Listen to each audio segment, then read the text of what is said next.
Thank you very much for the invitation here to speak with you all. So I'm a health economist at the University of Aberdeen, and my goal here today is to give you an introduction to health economics, to explain what the key concepts of health economics are, and hopefully convince you that health economics can be a useful and helpful tool within your practices and within making the point around how do we demonstrate value for money of new healthcare and dental care technologies. I'm going to speak a little bit about some of the specific challenges in dentistry, and then I'll talk a little bit about the health economics analysis plan that we have in place for the PIP study, which you've already heard a little bit about from Professor Manocci. So health economics is the intersection of health, dental care, in this case, dental outcomes, and economics. So it's around understanding the fact that whether we are patients investing in our own dental care, whether we are healthcare systems deciding what technologies to provide, we all face limited budgets. So we don't have an indefinite amount of resource available to pay for healthcare. We do, however, have a large amount of dental need, and we've seen that earlier on with caries in particular being the most common non-communicable disease worldwide.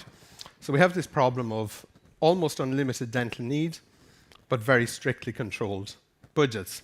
So we have to make difficult choices around what treatments we provide and how we allocate dental budgets. So we need to think about the concepts of efficiency. How do we allocate those scarce resources in the best way that maximizes the dental health gain for a fixed, limited budget? So we need to think about what things provide the best value for money, and that involves difficult choices. So that means some things cannot be paid for by healthcare systems, and we need to decide where we get the most bang for our buck from our investments.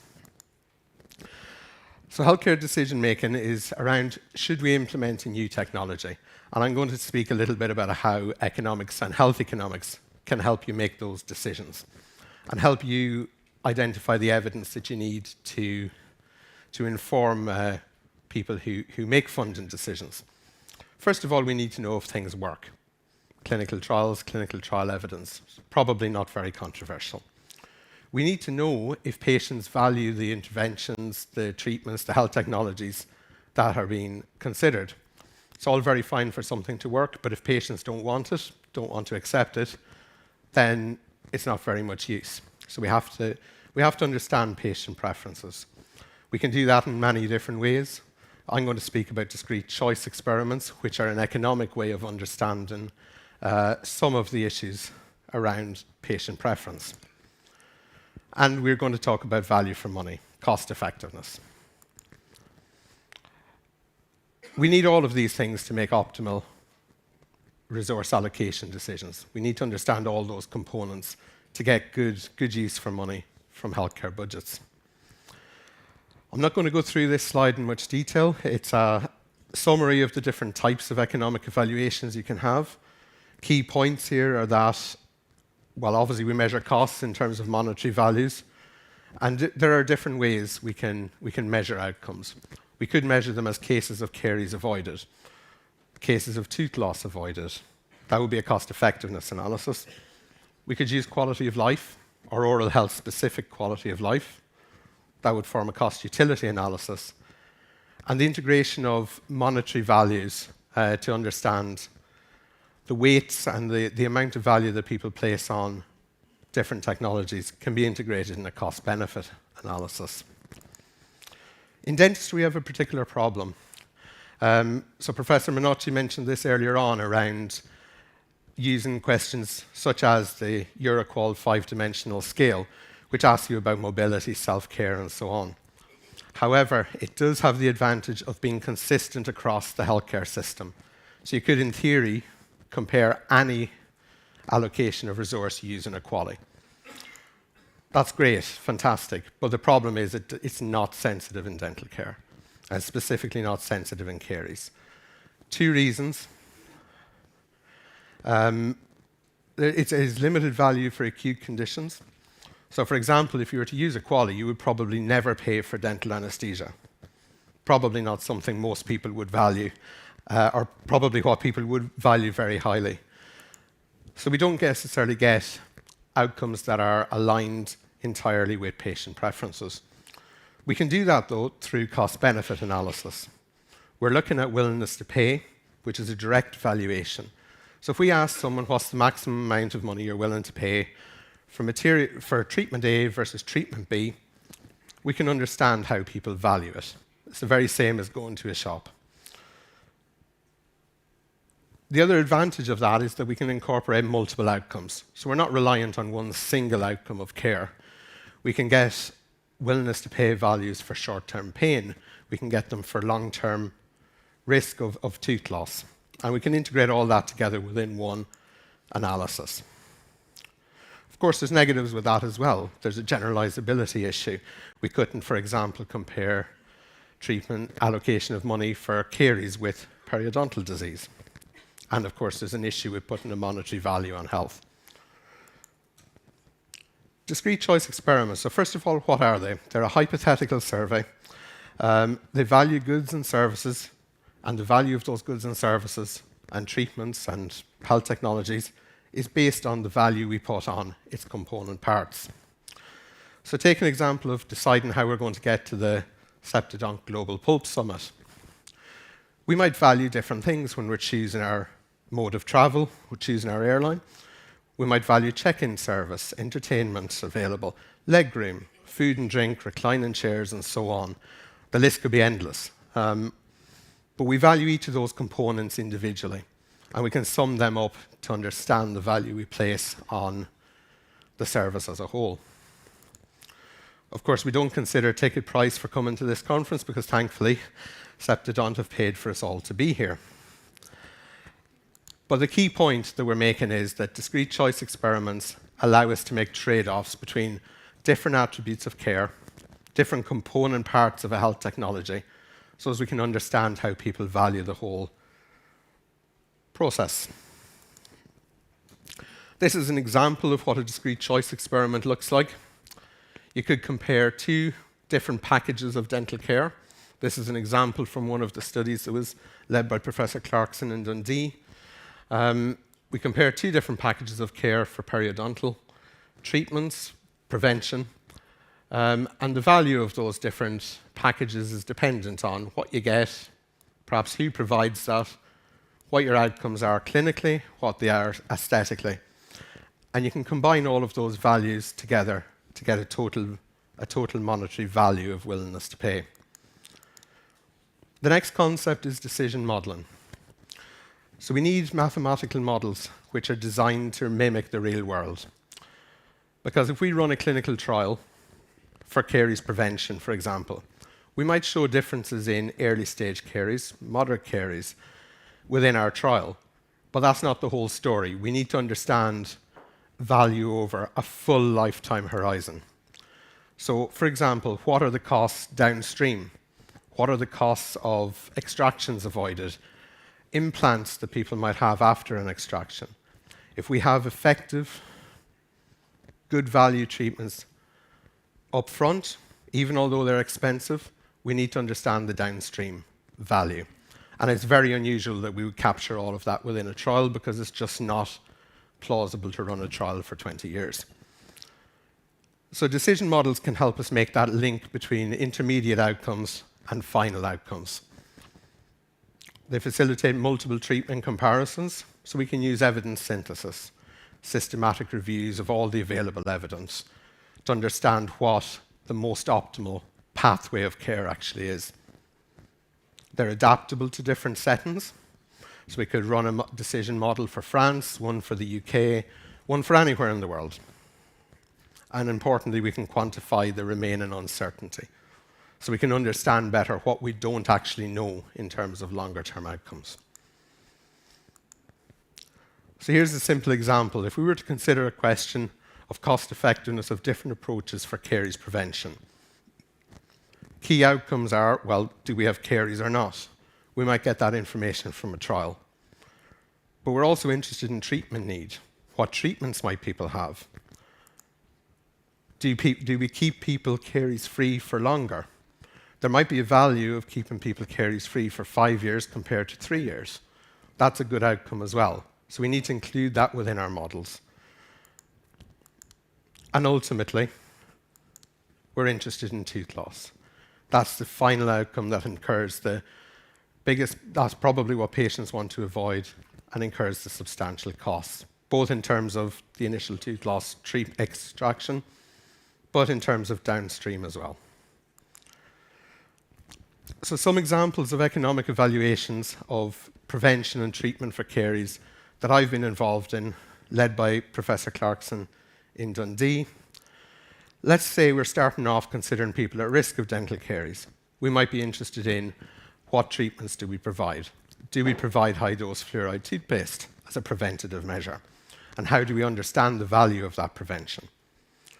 Further down the pathway, do we use selective caries removal or full caries removal, complete caries removal?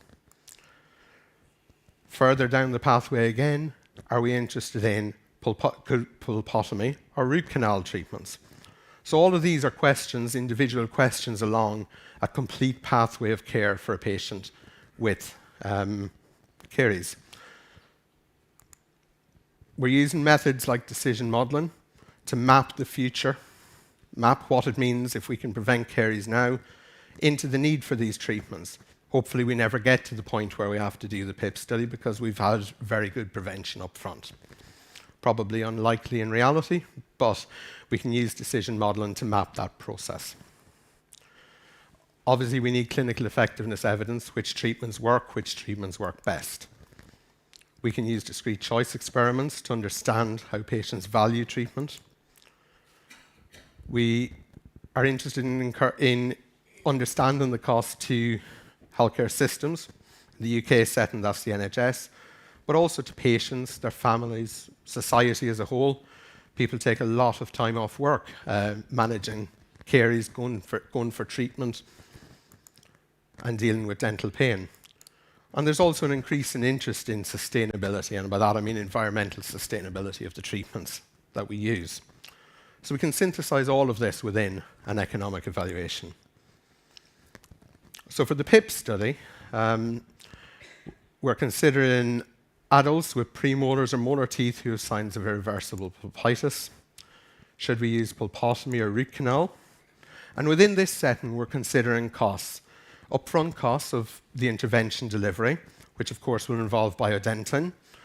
We're looking at short-term healthcare resource use. How many times do people go to their dentist for the treatment? Do they need to come back for pain? And then ultimately long-term care requirements in terms of risk of tooth loss into the future. We're also considering the benefits. Clinically, do we have vital teeth? Quality of life, patient preferences. What do people value? Which components do they value most? Do they value avoidance of short-term dental pain more? Or do they value a small change in the risk of needing an extraction into the future? And again, these are all questions that we're aiming to tackle from an economics angle. We've seen these slides in the earlier presentation. It's a summary of the economic outcomes. And just, again, a very simple hypothetical example of what the PIP study economic model might look like. Do we have treatment success or do we have treatment failure? We want to keep people in that treatment success state for longer. We don't want them over here where they incur high costs, poor outcomes. But even if they go here, we want to try and either have the tooth retained and retain that tooth for longer, or there might be an extraction.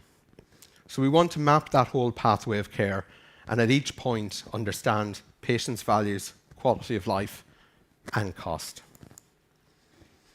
Some of the specifications for the model. When I talk about costing, I'm talking about intervention costing. So it's important with these decision analysis models to understand that even although an intervention may well be highly costly to deliver, that cost needs to be considered alongside the downstream costs as well.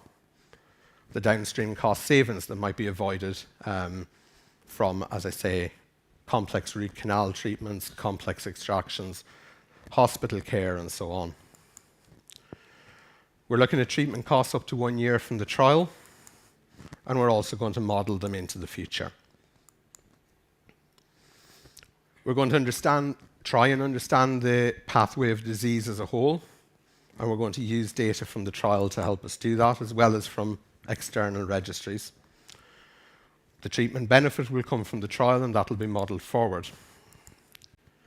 In terms of outcomes, we are going to report generic QALYs, and this is one of the key issues that we still have to convince funders about, is QALYs don't work in dentistry, because you're talking about length of life, and for the majority of cases, I think we can agree that dentists aren't going to lead to people dying.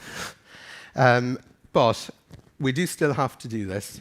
It's part of the requirement, but we're also going to expand beyond that and look at valuation of dental outcomes specifically. This is an example of what the discrete choice experiment from the PIP study might look like. We could compare different packages of care. So let's say they differ in terms of their waiting times, the number of appointments and the length of those appointments that you need with the dental care professionals. Do you have pain at 1 week or not? Do you need retreatment within a year? And then we'll also ask people how much they value each of those different packages of care. So these questions, there'll be multiple questions like this asked to people within the trial and from the general population. And then we can use those willingness to pay values to help us understand the overall value for money for pulpotomy and for root canal. So that's where I'll leave it. Thank you very much for listening.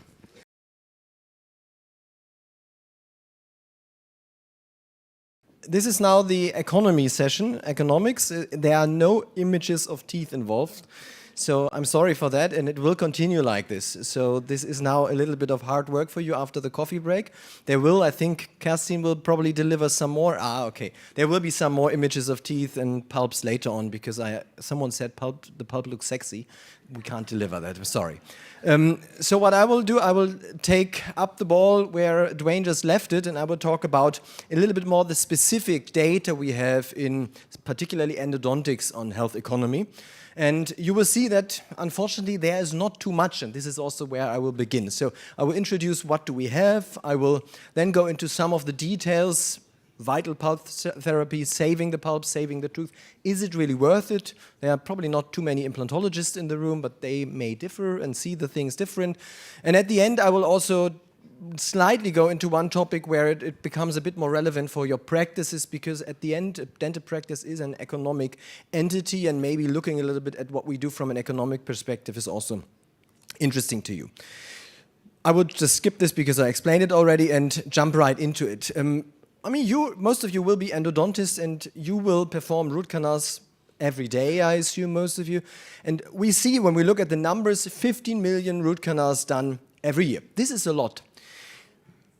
When we look at the number of health economic analysis, however, for this huge field where millions and millions of euros are spent, and obviously some of the money is flowing into this event because we are all here now, and thanks to Septodon, we didn't need to pay anything. Despite all this money involved, there's a very, very little data on endodontic interventions and their health economic evaluations. And we just, about 2 years ago, Sascha Herbst, who's also here, and myself conducted a review. At the end, we ended up with only 11 studies in the whole field of endodontics where health economic evaluations were performed. This is really very, very little. There's much more in cariology, there's also a little bit more in periodontology, but the field of endodontics obviously hasn't really delved much into the economic perspectives. And I think it's very important, because at the end, we all want to show to funders, to insurances, to our patients, that what we do is worthwhile not only clinically, but also maybe economically. What was covered in these 11 studies? Well, vital pulp therapy is obviously a big thing. That's why you are all here, and it was also the focus of the majority of studies. Then there was some comparisons, and I will also touch this, of root canal versus, for example, pulpotomy, or versus direct pulp capping. And then there were some comparisons of different root canal approaches, like 1-step, 2-step, and so on. Just to sum it up, before I go into some more detail, what we discuss here is absolutely also valuable from an economic perspectives. Most of the studies speak a very clear language, maintaining pulp vitality. We've heard that from Avi Banerjee before, we've heard it in a number of talks. Using, for example, selective caries removal, and I go into that example in a second, is cost effective. It's not only saving teeth, it will also reduce the long-term costs for what we do to our teeth, what we do to our patients. Retaining teeth is also a cost-effective thing. This is now something the implantologists don't like to hear, and I will cover this at the end of my lecture. So taking all the steps which also Dwayne touched when it comes to caries, for instance, is preventing it, treating it early on, then even treating the deep lesions in a way that we can retain teeth is worthwhile. It comes back to this death spiral you've already seen. And the more invasive we get also in endodontics, the harder the economic balances get, because then endodontic interventions get expensive, like the second retreatment or a surgical retreatment and so on. Then it will be harder and harder to justify retaining the tooth at some point, because the failure risk increases while the costs are also quite high.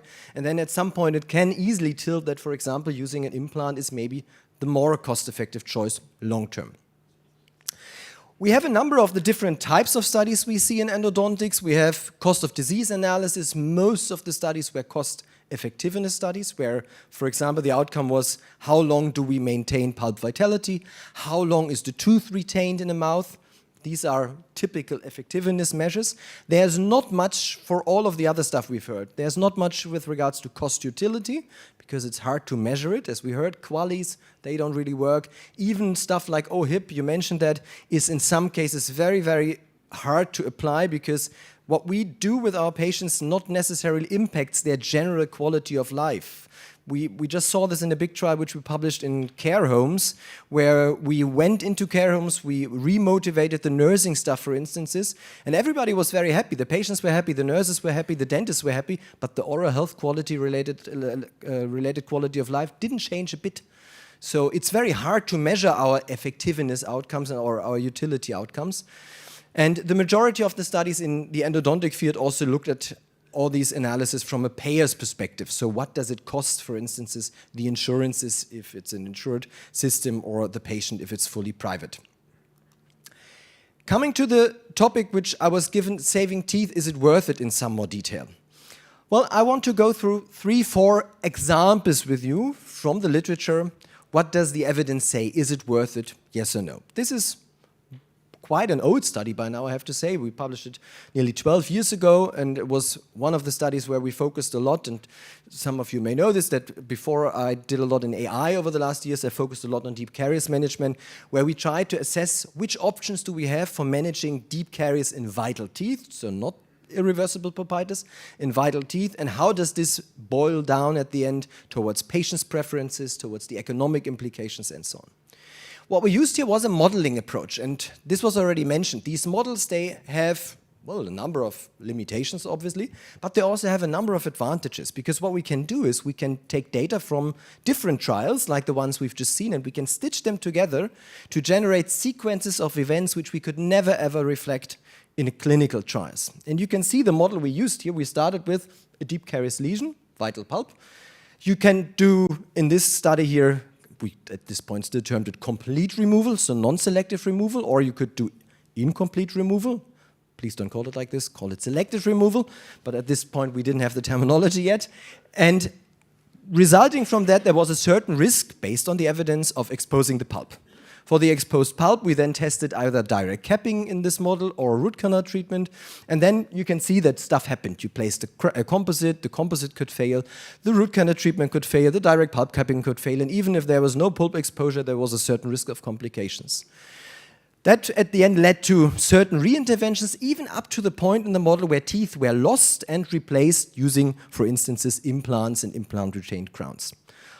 That's fantastic. That's something you can't reflect in clinical data, because you can, in this study, for example, mirror a time span from, I think patients were 20 years old at the beginning, until they die.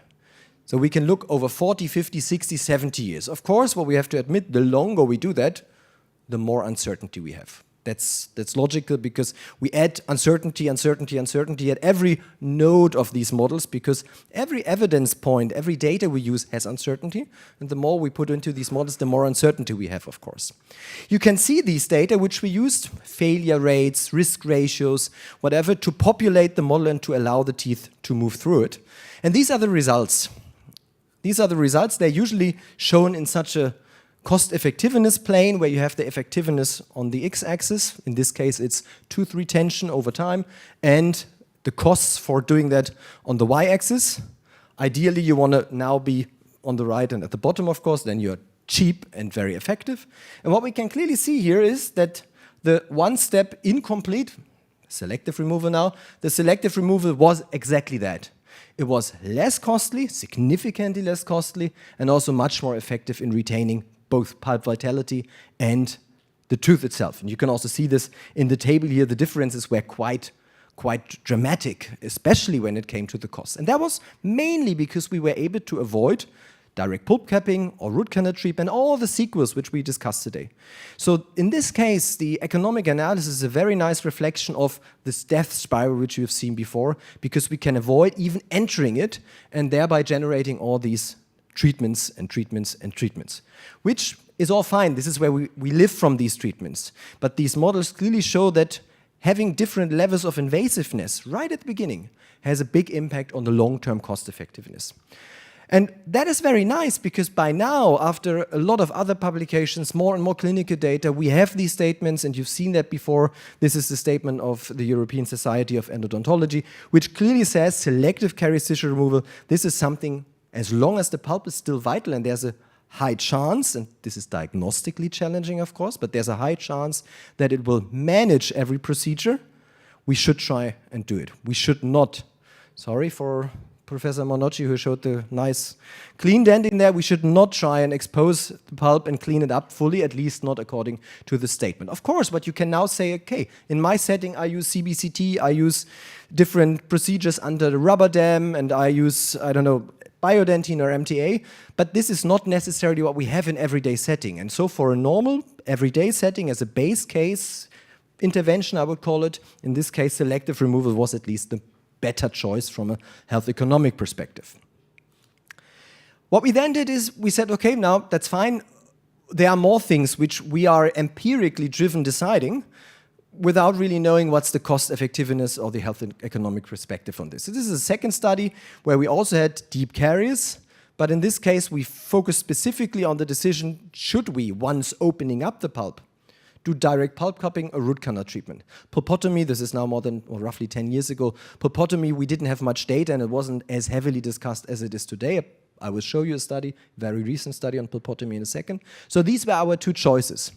You can see again, we used a model. You can see the model there that we said, okay, after pulp capping, it could either work out or it couldn't. You can somehow miss the detection of loss of vitality and experience necrosis. That could lead to an apical lesion. The apical lesion will aggravate the problems during root canal treatment. We've seen the data before that once you have non-vital teeth and you do an RCT, the success rates are lower. And at the end, you ended up with a number of complications, retreatments, again, over the full lifetime of the patient. This is now the cost effectiveness plane which we generated. You can very clearly see it's a bit different from what I just showed you. It's not such an obvious choice now any longer. What we have here is we have the direct pulp capping here. It's significantly cheaper. And we have the root canal treatment here. It's slightly better if you look at the mean values, but also much more expensive. So at the end, this is now a case where I would say, well, it still favors the direct pulp capping, but it's not as clear-cut any longer when it comes to the decision-making as it was for the decision between the different excavation strategies. Then there's a third study. The study is a little bit a repetition of what we did 12 years ago. We now said, okay, we have deep carious lesions. We have the decision between the different excavation strategies. What should I do? And this is the stuff we introduced as a novelty into the study. What should I do once I expose the pulp?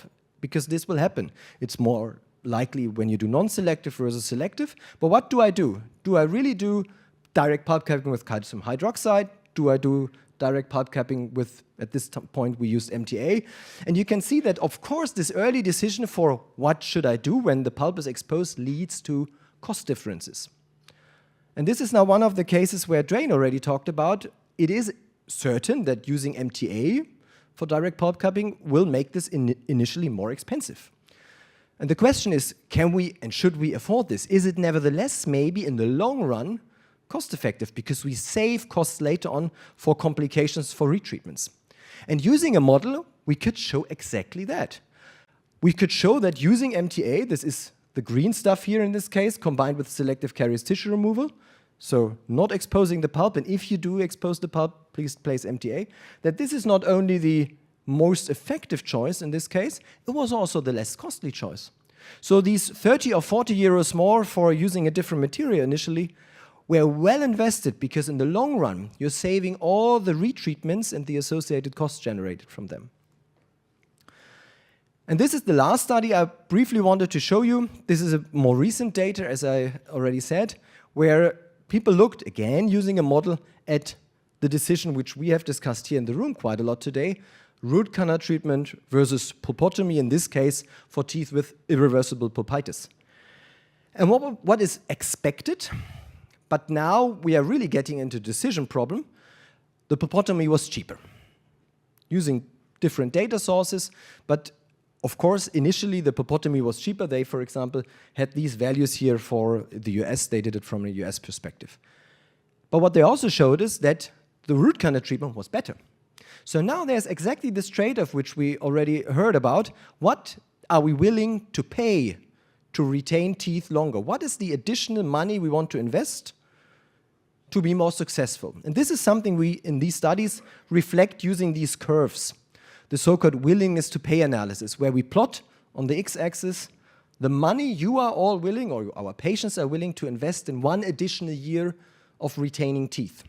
And you can see that the more money I'm willing to invest, the more likely it gets that root canal treatment is acceptable. This is the probability that this is cost-effective, acceptable, which is a quite hard to grasp concept. But at the end, what it says is, at some point, if you are willing to invest money, it doesn't matter too much that something is more expensive because the clinical advantage of a therapy gets more and more important. And this is exactly shown here. So these these willingness to pay analysis, they are somewhat informing us about how much resources we need to invest for certain outcomes. And they are also informing us about the uncertainty involved in many decisions. And this is something which is extremely important in health economics. At the end, it's in, I would say, 60 to 70% of the cases not very clear at the beginning that something is obviously the better choice. In many cases, it's exactly like this. Something costs money, something has a certain outcome, and now we need to decide, stakeholders, insurers, patients need to decide what do we want to do with these data.